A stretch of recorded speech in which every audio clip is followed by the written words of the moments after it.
మన హాబీలో మంచి విషయం అయితే జరిగింది. సో, చాలా రోజుల తర్వాత అయితే మంచి విషయం అయితే జరిగింది. ఏంటంటే మన దగ్గర ఉన్న metal blue lace female guppy ఉంది కదా సింగిల్‌ది.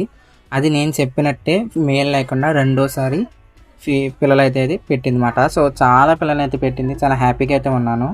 నేనైతే ఒక బ్రీడింగ్ సెటప్ చేసి బ్రీడింగ్ బాక్స్ అనేది తయారు చేశాను. సో, అందులో పెట్టడం వల్ల ఏ ఒక్క బేబీ కూడా మదర్ వల్ల చనిపోలేదు.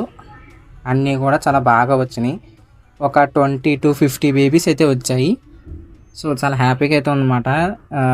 ఒక ఫీమేల్ అనేది మేల్ లేకుండా చక్కగా అలా పిల్లలు పెట్టడం. సో, మళ్ళీ ఇంకొక 2-3 సార్లు పెట్టచ్చు. ఆ ఛాన్సెస్ అనేవి ఉంటాయి. సో, గప్పీస్కి అలా ఉంటుందన్నమాట. సో, ఇప్పుడు మనం అయితే ఈ చిన్న పిల్లల్ని రైజ్ చేయాలి కదా. సో, షార్ట్ వీడియోస్లో చెప్తాను మీకు ఎలా రైజ్ చేయాలి ఏంటి అని. సో, ఇప్పుడు మనం బ్రైన్ షీమ్ అయితే పెట్టుకోవాలి. స్టార్టింగ్ అయితే ఫీడింగ్కి పిల్లలు పుట్టిన ఒక 24 అవర్స్ వరకు మీరు ఎలాంటి ఫీడ్ వేయాల్సిన పని లేదు. తర్వాత రోజు నుంచి మీరు ఈ బ్రైన్ స్ట్రీమ్ అనేది వేసుకోవాలి.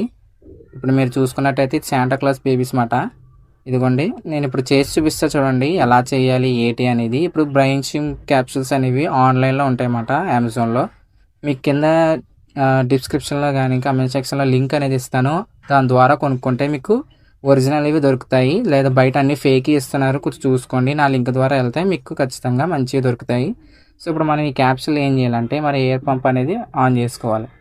ఆన్ చేసుకొని ఎయిర్ పంపులో మనం తాగే నీళ్ళు ఉంటాయి కదా ఆర్ఓ వాటర్, ఆ వాటర్లో కల్లుప్పు అనేది 2 స్పూన్లు వేసుకొని అందులో అయితే మనం ఈ యొక్క బ్రైన్ షిప్ క్యాప్సూల్ అనేది ఓపెన్ చేసుకొని అందులో ఉన్న ఎగ్స్ అన్నీ కూడా ఇందులోకి అయితే మనం వేసుకోవాలన్నమాట.